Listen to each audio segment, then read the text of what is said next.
May പകുതിയോടെ മഴക്കാലം തുടങ്ങുമെന്നാണ് കാലാവസ്ഥാ പ്രവചനം. മഴയെത്തിയാൽ പിന്നാലെ കൊതുകുമെത്തും. കൊതുകുജന്യ രോഗങ്ങളും. കൃത്യമായ ചികിത്സ കിട്ടിയില്ലെങ്കിൽ മരണത്തിന് വരെ കാരണമാകുന്ന രോഗമാണ് കൊതുക് പരത്തുന്ന മലേറിയ.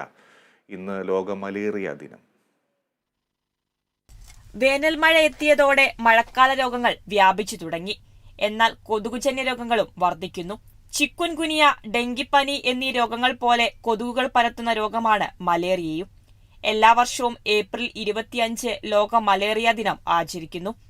2007 മെയ് മാസത്തിലാണ് വേൾഡ് ഹെൽത്ത് അസംബ്ലി ലോക മലേറിയ ദിനത്തിന് തുടക്കം കുറിച്ചത്. ചികിത്സിച്ചില്ലെങ്കിൽ മലേറിയ പെട്ടെന്നു തന്നെ ജീവന് ഭീഷണിയാകുന്നു. എന്നാൽ മലേറിയ തടയാനുള്ള ഏറ്റവും ഫലപ്രദമായ മാർഗം കൊതുക് കടി ഏൽക്കാതിരിക്കുക എന്നതാണ്. എല്ലാ പ്രായത്തിലുമുള്ള ആളുകൾക്ക് മലേറിയ ബാധിക്കാം. എന്നാൽ ഗർഭിണികൾ, കൊച്ചുകുട്ടികൾ, ദുർബലരായ പ്രതിരോധശേഷിയുള്ള ആളുകൾ എന്നിവരിൽ രോഗം വരാനുള്ള സാധ്യത കൂടുതലാണ്. മലേറിയ കണ്ടെത്തിയ പ്രദേശങ്ങളിൽ താമസിക്കുന്ന എല്ലാ കുട്ടികൾക്കും പ്രതിരോധ ചികിത്സ നൽകണമെന്ന് ലോകാരോഗ്യ സംഘടന നിർദ്ദേശിച്ചിട്ടുണ്ട്. HIV അല്ലെങ്കിൽ എയ്ഡ്സ് പോലുള്ള രോഗമുള്ളവരിലും മലേറിയ വരാനുള്ള സാധ്യത കൂടുതലാണ്. ഈ വ്യക്തികളെ സംരക്ഷിക്കുന്നതിനുള്ള നടപടികൾ കൈക്കൊള്ളേണ്ടത് പ്രധാനമാണ്. പനി, തലവേദന, വിറയൽ എന്നിവയാണ് മലേറിയയുടെ ആദ്യ ലക്ഷണങ്ങൾ.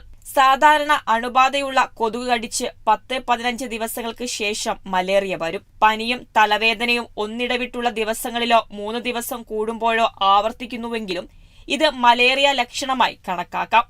കൂടാതെ ഛർദി, മനം പുരട്ടൽ, ചുമ, ത്വക്കിലും കണ്ണിലും മഞ്ഞനിറം എന്നിവയുമുണ്ടാകും. ചികിത്സിച്ചില്ലെങ്കിൽ ഗുരുതരമായ രോഗത്തിലേക്കും 24 മണിക്കൂറിനുള്ളിൽ മരണത്തിനും കാരണമാകും. Health desk, Kerala vision news.